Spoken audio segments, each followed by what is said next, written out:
Good day everyone, my name is Jasmine Aldesa and I will present to you the introduction of Noli Me Tangere.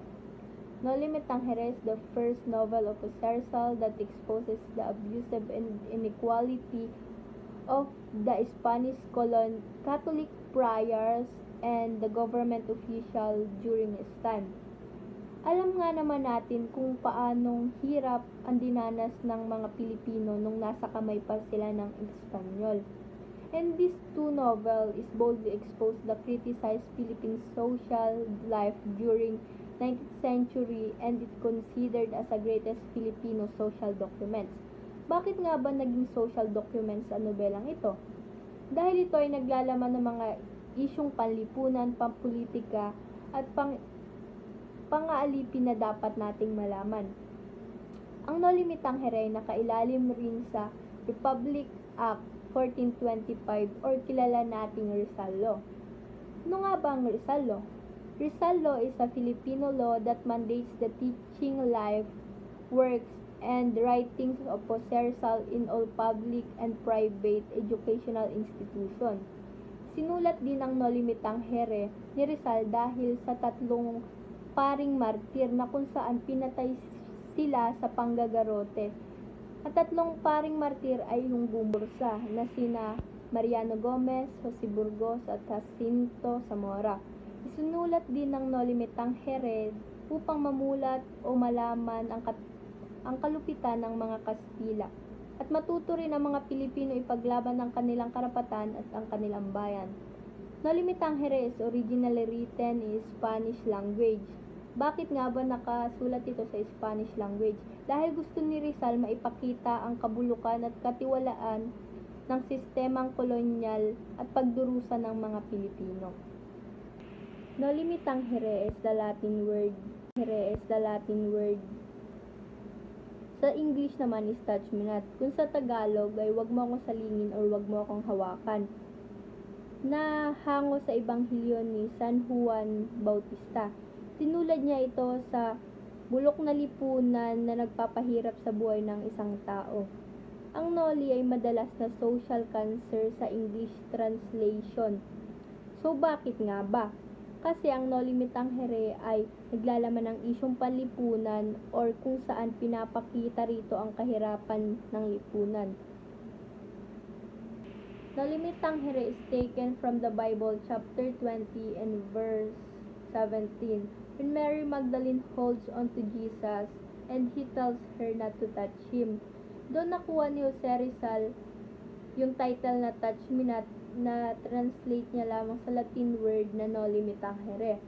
So, yung Uncle Tom's Cabin naman, ito yung libro na sinulat ni Harriet Beecher Stowe na kung saan doon na-inspired si Jose Rizal after niya itong mabasa. Yung Uncle Tom's Cabin naman, ito yung libro na sinulat ni Harriet Beecher Stowe na kung saan doon na-inspired si Jose Rizal after niya itong mabasa. Yung Uncle Tom's Cabin ay tungkol sa Black and White Americans na kung saan ay yung White Americans ay grabing pagpapahirap at pag-aalipin yung ginawa sa Black Americans. Parang nahalin tulad ni Jose Rizal na parang silang Pilipino yung Black Americans at yung mga Kastila naman yung White Americans kasi nga grabe yung pag-aalipin at pagpapahirap at pagiging sunod-sunuran ng mga Pilipino nung kapanahunan nila. Kaya naman nung 1884 nagkaroon sila ng reunion sa bahay ng Paternos Brothers na sila Pedro Maximo at Antonio.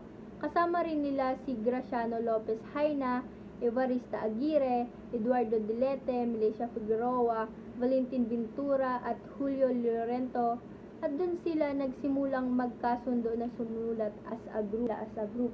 Kaso lang karamihan sa kanila gusto baguhin yung topic hindi tungkol sa Spaniards abuse kundi related na lang daw sa kababaihan.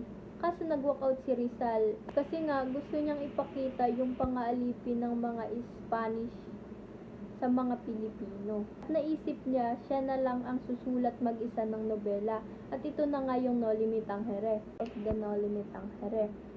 Noong 1884, si Rizal ay nasa Madrid para ipagpatuloy yung kanyang pangarap na paging ophthalmologist or sa pagmimedisina niya pagkatapos niya dun sa UST. Dito niya rin sinimulan isulat yung kanyang nobela na kung saan yung kalahati ay natapos niya dito sa Madrid. After niyang matapos yon, pumunta naman siya sa Paris. Pumunta siya sa Paris para i-pursue yung pangarap niya uli. Parang humahanap siya uli ng panibagong knowledge about dun sa pagiging ophthalmologist. Sa Paris naman, dito naman niya natapos o pinagpatuloy yung one half ng other half na remaining ng nobela. So, kaya naman din siya umalis sa Paris at lumipat ng Germany because of cost of living na super mahal.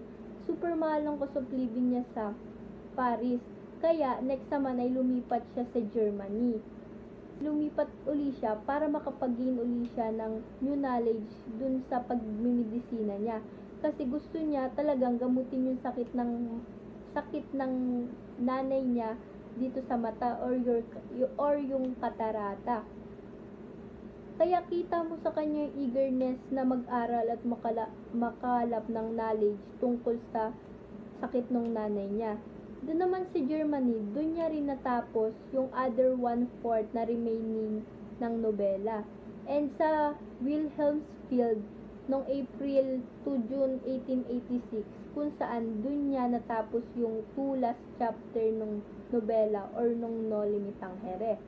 Noong February 1887 naman sa Berlin, doon ginawa ni Jose Rizal yung final revision ng No Limitang Here. And after niya itong ma-publish, sumulat siya kay Fernando Cannon.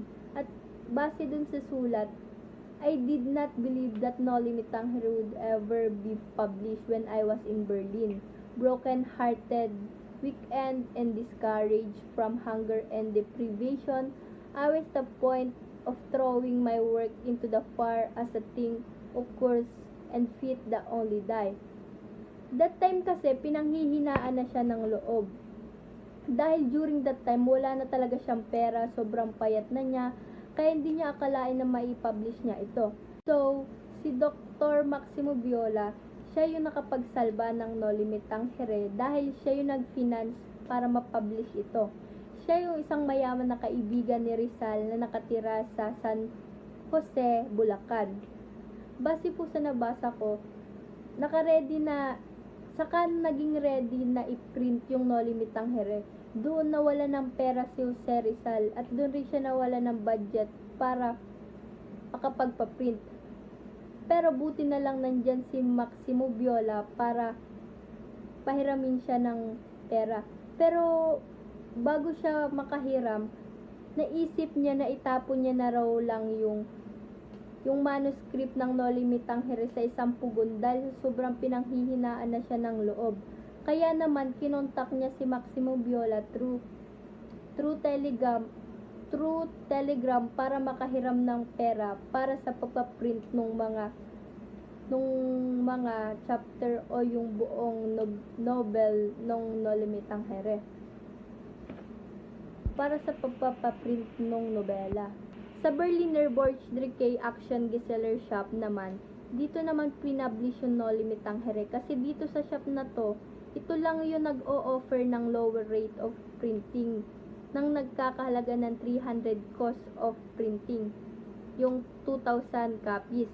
Base po sa nabasa ko, ang estimated po nila na bago matapos yung pagpiprint is 5 months after. Pero natapos po ito i-print earlier in 5 months or halos 1 month lang. Kasi po, na-publish po yung libro is February 21, 1887. And natapos po i-print is March 21, 1887. After po i-print, nung March 2028, 1887 po, he gave his original manuscript with his plume to Viola bilang pasasalamat niya dito dahil siya yung nag-finance o nagpahiram para mapublish lamang yung kanyang libro or yung novel na ginawa niya. So, ang i-discuss ko naman yung attackers ng Noli Me Tangere. So, ano ba yung Noli Me Tangere? Ito yung sinulat ni Dr. Jose Rizal para ibunyag yung mga pang-abuso ng mga praile at ng kolonyal na pamahalaan sa Pilipinas. Dahil dito maraming tumututol, lalo na yung mga nasa simbahan at gobyerno. So, pero maraming lumalaban at saka nagtatanggol sa nobela dahil alam nilang ito ay para nga sa katotohanan at pagbabago. So, sino nga ba yung mga attackers ng Noli Me Tangere? Meron tayong 6 na nabanggit sa libro. So, isa na dito si Father Jose Rodriguez. So, isa siyang Augustinian priest and sumulat siya ng 8 pamphlets. Ang halimbawa nito is yung kay Ingat Kayo. So, para sabihin ang Noli Me Tangere ay makasalanan laban sa simbahan at masamang impluwensya. Ang goal niya is gusto niyang sirain yung tiwala ng tao kay Rizal. Pangalawa naman ay meron tayong si Father Font. Isa siyang pari din na tumulong sa pagpapakalat ng kontra sa Noli. So, nag-imprenta siya ng nag-distribute siya ng mga babasahin na parang against kay Rizal.